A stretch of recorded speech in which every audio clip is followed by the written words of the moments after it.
Good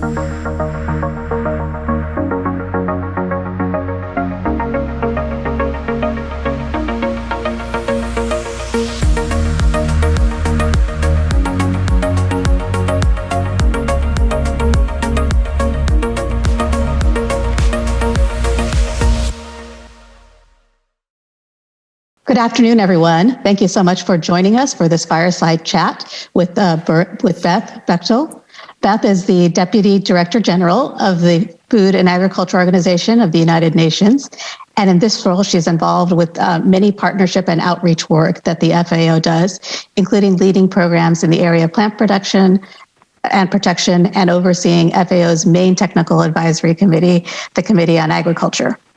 Before joining the FAO, Beth was president and CEO of AgriNova in Indiana and worked in various roles in Indiana in both the private and public sector.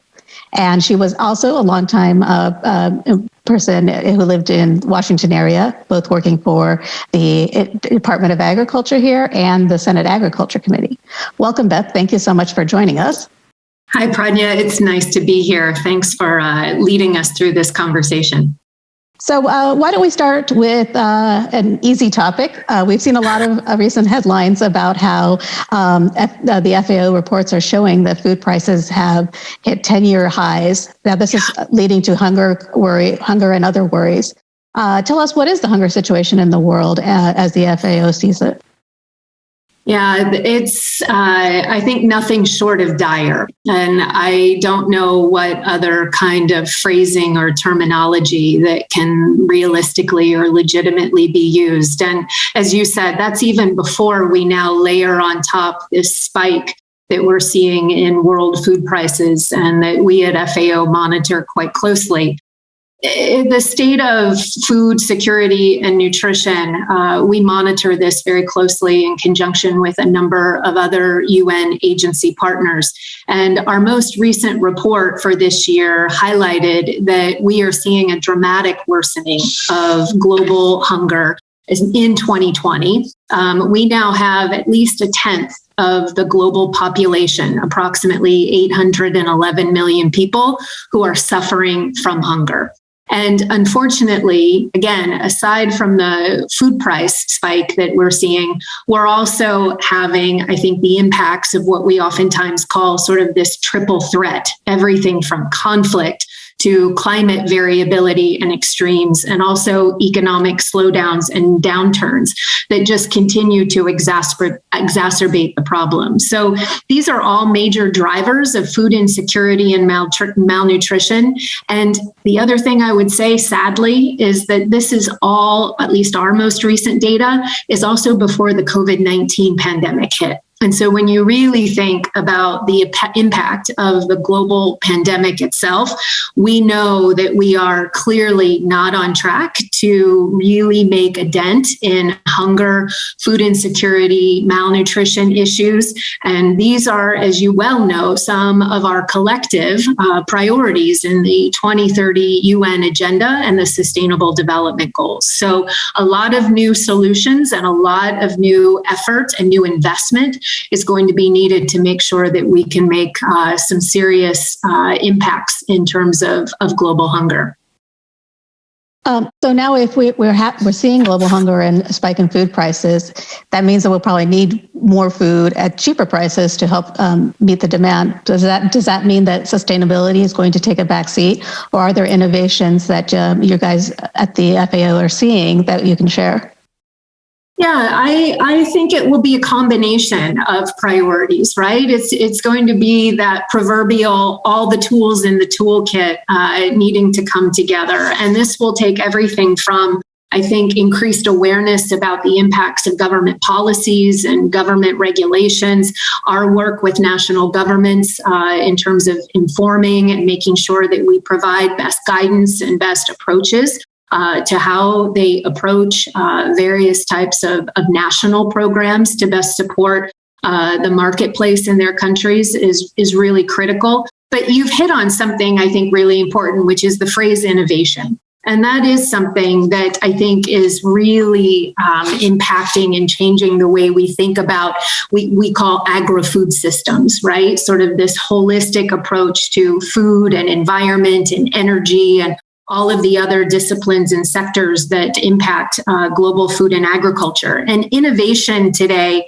especially in a sustainable manner, really cuts across all dimensions of food and agriculture. It's about crops, it's about forestry, it's about fisheries or livestock management. But it's also very importantly not just about technology. I think sometimes when we talk about innovation, we tend to think about technologies. It's going to be social innovations and economic and institutional innovations that are also going to be a part of, I think, getting to this place where we really make an impact on these 2030 development goals. For us, though, sustainable agriculture really has an opportunity for innovation to play a key role. I think especially in the space of climate change, in natural resource management, food insecurity, hunger and malnutrition, as we've talked about, but also very importantly, job creation. So the focus on economic development and livelihoods, especially around young people. I think there's a really tremendous opportunity for youth to be a part of our innovation models and our sustainable agriculture models. But I would also just sort of add into this, I think it's really important to say that innovation and technologies must be very much focused on farmers. They need to be affordable, and they also need to be contextualized, meaning that there's many times not a one-size-fits-all approach to innovation or technology opportunities. So it may be that in one place we can focus on the development of stress-tolerant crop varieties and species. Another part of the world might be ready for precision agriculture and geospatial technologies, while another may still be very much in a place where some of the most basic irrigation, water management, or even storage or logistics technologies are needed. And that's the beauty, I think, of an organization like FAO with our global network of country offices and our deep expertise in a number of these disciplines to really bring that kind of contextualized solution to a very unique country, region, or community. Can you cite some examples of some innovations that you think will make a difference in sustainability? Some of the things you've recently seen. Yeah, so beyond a few that I have maybe already mentioned, I do think that in the space of crop breeding and crop development, I think we are going to see with some of the emerging tools around biotechnologies and gene editing and other kinds of very specific techniques that, as I mentioned, we'll start to see more stress tolerant, nitrogen efficient, climate focused varieties of plants and seeds and crop tools. I think also the use of biofortification and biostimulants to improve the nutritional quality of food crops. And many of these can be done through agronomic practices, maybe more conventional breeding. Again, maybe different than modern biotechnology or genetic modification tools. I would also say, very importantly, I think that the dimension of thinking about data, of thinking about geospatial platforms, the use of mobile technologies and mobile devices is critically important. The ability for farmers to really understand, I think, the nature of their crop health, of plant pests and diseases that might be prevalent on their farm. These are all tools, as we now recognize. A mobile phone is now in the hands of nearly, it seems like, almost every person on this planet. And so being able to really customize and use, I think, these mobile platforms for finding the right kind of applications for a number of these predictive or monitoring or beneficial systems for farmers is one more example of how we ensure that there's maybe some additional focus on sustainability. Great. Well, let's talk about climate change for a bit. Your boss certainly was at COP26. But it seems that agriculture hasn't been as much part of the discussion of either contributing to climate change or solving climate change. So how do you think that agriculture is facing this challenge, considering that greenhouse gas emissions from agriculture and food production have actually been increasing over the past 30 years, according to UN data? Yeah, so that's a great topic, and it's great to see, I think, the focus that the COP26. I'm especially thrilled that so many participants from the global system were actually able to be there in person. I think many of us are getting a little exhausted by the virtual setting and not always feeling like we're always able to bring kind of compromise and negotiations to their full conclusions or their full benefits when we're not there in person. And so it's been terrific to watch, I think, the discussions ongoing in Glasgow around a number of these global pledges.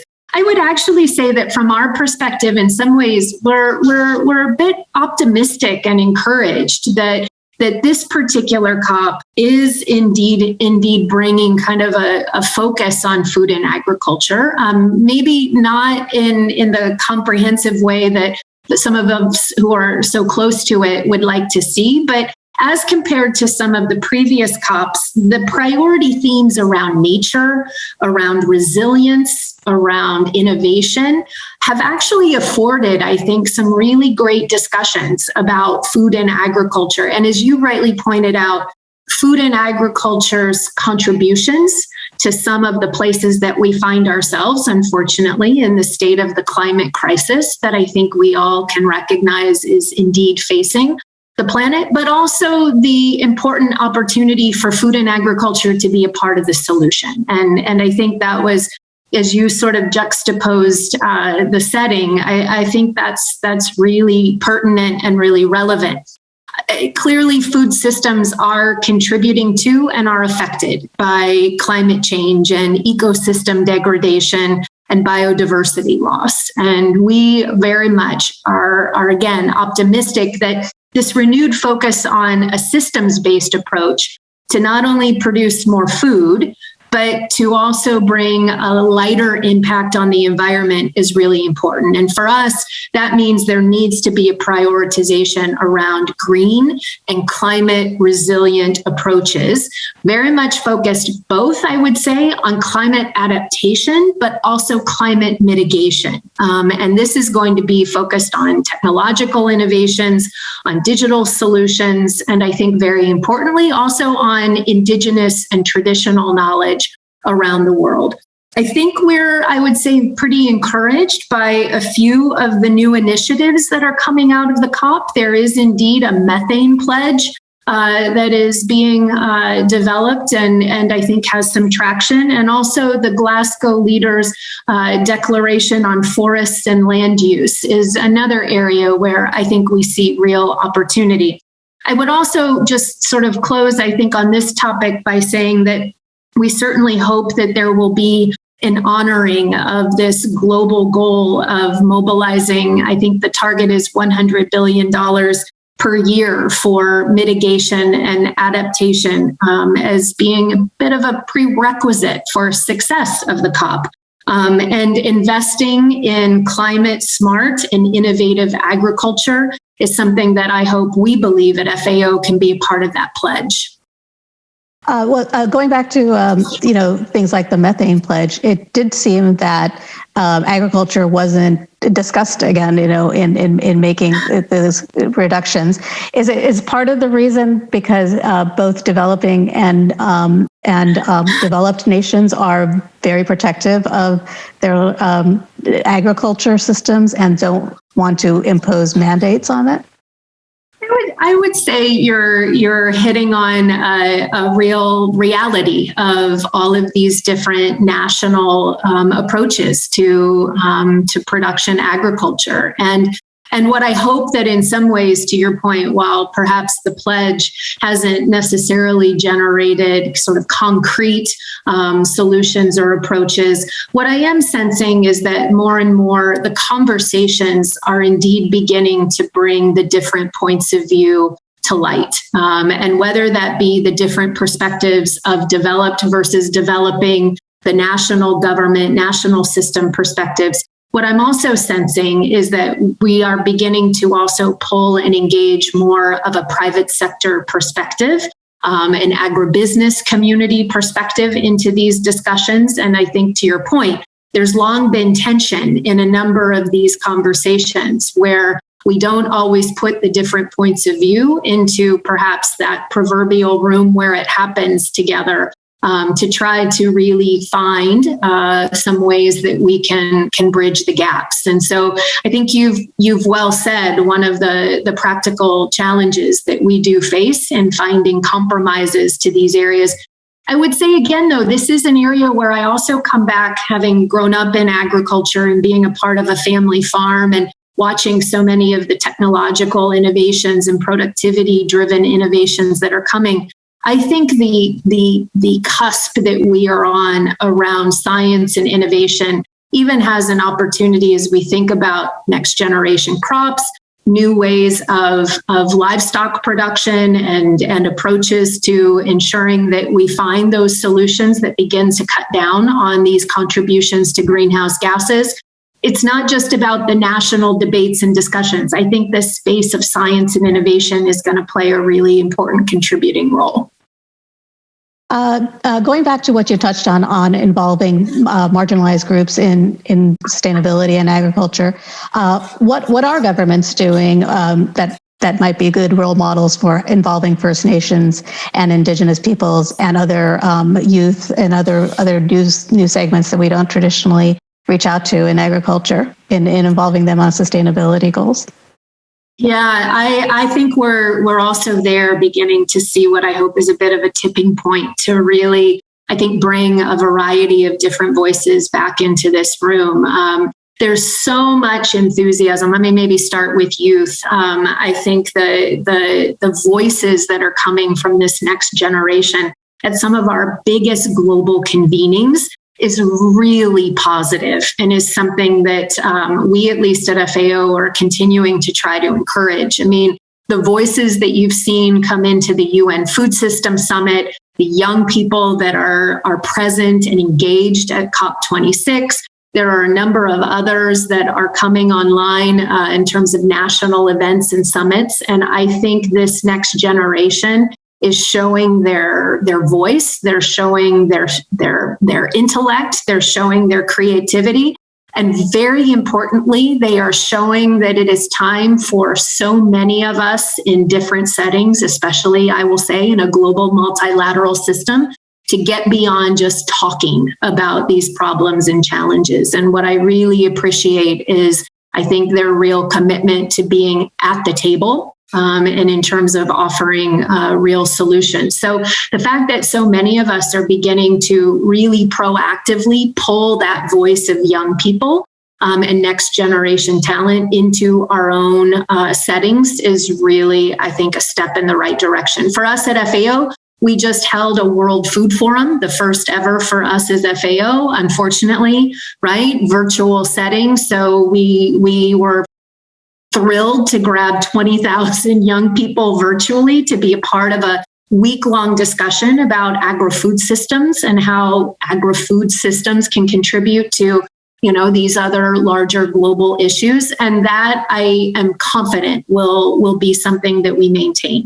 As we think about the Indigenous community, this is also a really important group of individuals that I'm really very convinced has a real contribution to make to finding, as we've sort of already talked about here, some of these solutions to some of our big problems, and especially in the space of, I think, climate and especially biodiversity loss. Because if we really sort of step back and you think about the Indigenous populations around the world, there are about 475 million people worldwide who are considered part of this Indigenous community. They live in 90 different countries. They are a part of sort of 5,000 different people and linguistic groups. And to be honest, I think sometimes we overlook the contributions that they have made to culture, to knowledge, and to food systems. And I think what we're very much finding right now is that over generations, and I mean generations, they have been able to, I think, very much connect themselves to this very holistic and resilient way of taking on food and agriculture. And there are lessons to be learned there. And so their voices as well as a part of some of these important global convenings has been really important. I will just say, and I know that this is a bit of reality, we still all struggle to make sure that everyone feels like their voices have been heard. And I know that, the UN Food System Summit that was held again virtually in September, that we had voices from the Indigenous community who didn't feel that they were being listened to or that their points of view were being taken on board as fully as they would have expected. One of my roles at FAO is to oversee our engagement with Indigenous communities and also with other sort of civil society organizations. And I hope we can continue to do better. I hope we can continue to have these discussions and dialogues, because I think, as I said earlier, it's going to take all of these different inputs and all of these different ways of thinking and lessons learned to bring to what we're trying to achieve with the Sustainable Development Goals. Well, you were talking about all of the meetings that the FAO has been having. Understand there are two meetings happening in Rome right now where you are. One of the program committee and one of the finance committee. What can you tell us? What's coming out of those discussions, and what can we look for going into 2022 when the FAO is going to start a new 15-year strategic framework? Yeah, so thank you for referencing the strategic plan. That is it's newly adopted here. It is our new 10-year strategic operating framework for the organization. And it's an important way for us to prioritize the work of FAO, both across our country level offices, but also in coordination with the other UN partners. But you're right, this week, is a bit of a technical week for us. We are having two of our governing body meetings with our members. Members of our program and finance committee are diving into a number of both financial and operational issues, but also directional issues. We have a new strategy for climate change, a new strategy on science and innovation that are being developed. And so this is our opportunity to get all of that input. And sometimes it's very, as we've said earlier in this conversation, different points of view, different perspectives on these topics that we somehow have to kind of find at the end of the process a way to bring compromise and a way to sort of bridge some of these different perspectives that countries and members can oftentimes bring to our work. I would say beyond sort of those more maybe internal meetings to FAO, one other meeting that I'd just like to touch on, I know before we close, because I think the symbolic importance of it was really important, and it leads into the discussions that are happening at the COP right now. But we had a great opportunity here in Rome to be a part of the recent G20 meetings with the heads of state coming to Rome to really sort of put their stamp on a number of very important topics. Italy had the presidency of the G20. And so for us here in FAO, we were very fortunate to be able to just even physically be nearby, but we were included in those conversations. And one thing I would point out is that very importantly in the closing declaration that came from the heads of state, there was a really strong statement about contributions that need to come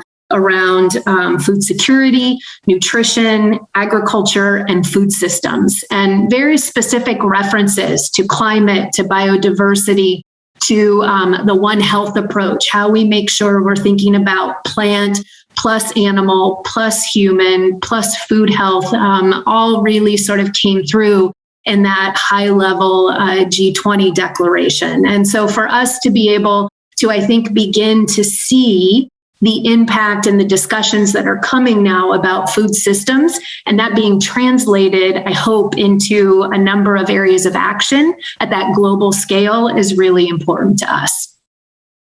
So I guess the message is stay tuned to the space to see how sustainability and agriculture come. Absolutely. Okay.